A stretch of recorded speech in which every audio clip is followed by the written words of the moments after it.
Welcome to the Adobe Aero app. So what we're going to be doing in this session is we're going to be taking a look at how to use Adobe Aero to help your students design their very own augmented reality scenes. If your students are brand new to augmented reality, you might want to use the Learn and Discover tabs over on the left side and let them look through some of those in the tutorial or some of the featured ones and just to get some inspiration for themselves. You'll also want to make sure that your students either have a Adobe Creative Cloud account or a Gmail account that they can use with this to log on. I would recommend the Creative Cloud account route just because they can design things in Photoshop that they can actually bring over into Aero and use there. And it will all sync up through the cloud. So let's just get started making a scene together that I would make with students. So to get started with that, we're going to tap Create New down in the bottom left corner, and that's going to create a brand new scene for us. And it's going to want to find a surface to attach the scene to. And so this could be a wall like these ones here, or really any flat surface would be preferred. The other option you have actually too is images. So if you have something like a poster on your wall and you want a video or something to pop out in front of it, you can go ahead and take a picture of that image or that poster and use that as your anchor instead of a surface like one of these. For today, we're going to be using the surfaces because we're just getting started.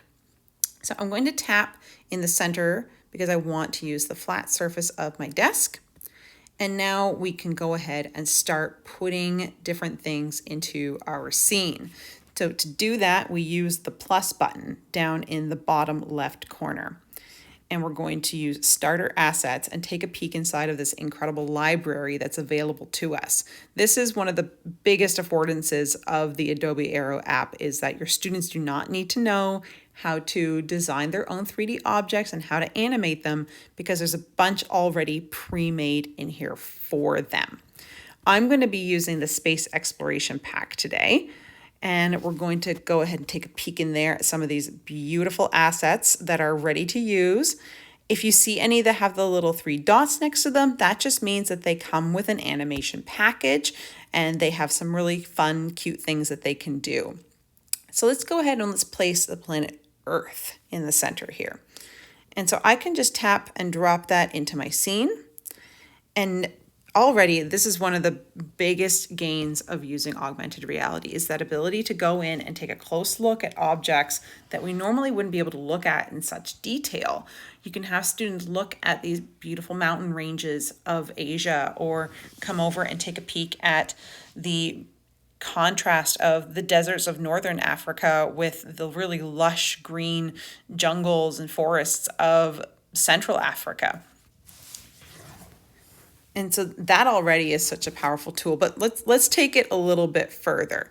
I'm going to tap on the Earth and you'll see I get a bunch of different options down at the bottom here. I can move it around, I can rotate or scale it, but most importantly is this one in the center called Behaviors. So this is where we can actually do some animating of our object. So when we tap on Behaviors, we get the option for a trigger.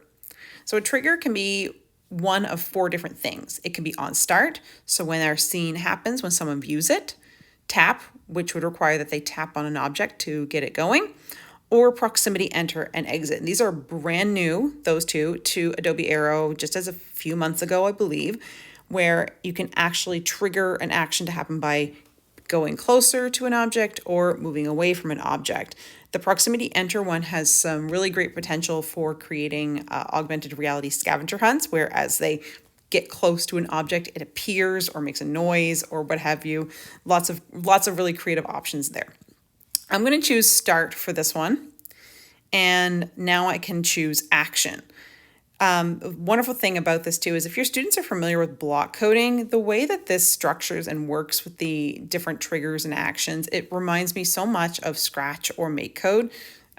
So if your students are familiar with that, then this will be a piece of cake for them.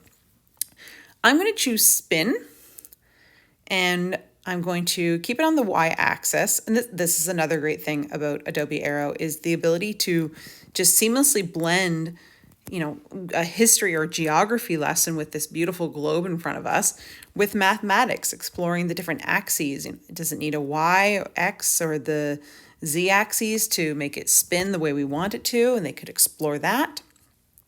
And I'm just going to come down here and change a few more things. I want it to be linear while it spins so it's nice and smooth. And I want it to be infinite so it will just keep spinning over and over again. And now we'll go with that check mark. Great. And so now I'm going to go ahead and I'm actually going to now add in one more object, which is the moon. And we'll find that underneath our space pack again. There's the moon. And obviously we know that the moon is not the same size as Earth. So this is where you could talk to your students about scaling, and they can demonstrate how they understand scale by moving this, making it a little smaller. And we can even move it upwards like this or further away. We can talk about, well, how far would this model need to be in order for it to be an accurate representation of the moon's distance from Earth? And we'll just leave it like that for now.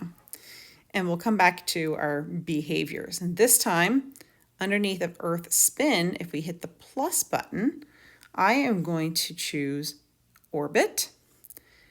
And our subject will be the moon, and the center will be Earth. And this way, it will orbit around the Earth, just like that. So let's take a preview of this, see what it looks like. And we can do that by looking in the top left corner next to edit, we have preview. So there it goes. So cool. And it's kids love when it, kind of gets close to them because it looks like it's going to hit them. But yeah, so that is just a starting point. And there's one more thing that we're going to do with this one. So you'll notice that there is a record button over on the side here. And so you could have your students just record themselves talking about their scene that they've created. But that doesn't really carry over if they want somebody else to view their augmented reality scene as augmented reality and not just a video of it. So we're going to come back over to edit. And this time I'm going to tap on the Earth and back into behaviors. And I'm going to choose a new trigger. I'm going to choose tap. And we're going to allow this to happen immediately, after actions, or never. You can choose however you want your re-triggering to occur.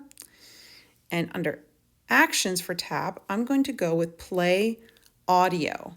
And what play audio allows us to do is to bring in recorded audio files and add them to our augmented reality scene. This is a really powerful option where you can have your students record themselves talking about their scene, or maybe bringing in some music that they created to complement the scene. And that way, when someone views it as augmented reality, they'll be able to hear the student talking about their ideas.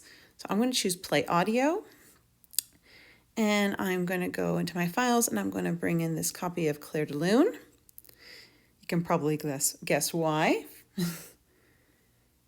And we'll just reduce the volume so it's not too loud. And we'll have it play infinitely as well. There we go. So now we can go hit preview and we'll be able to play through the scene. And now if I tap on the planet Earth, it starts to play our song.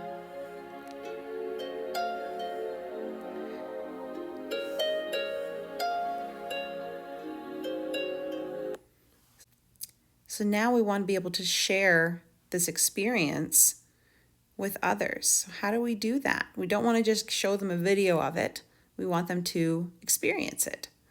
And so to do that, we're going to come to the top right and we're going to look for our share button, which is the box with the arrow pointing upwards.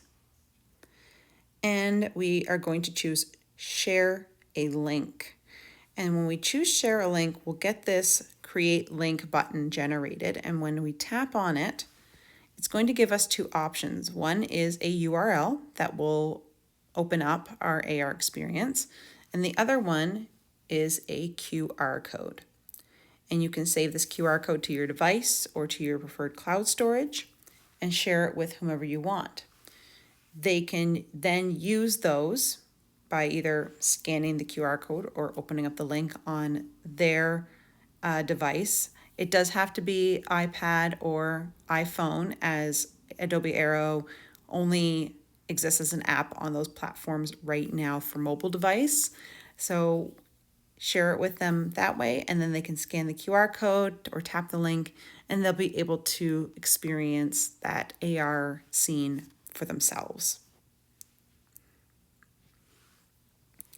So that is Adobe Aero, and that is how we get creating with it and how we get our students creating with it as well.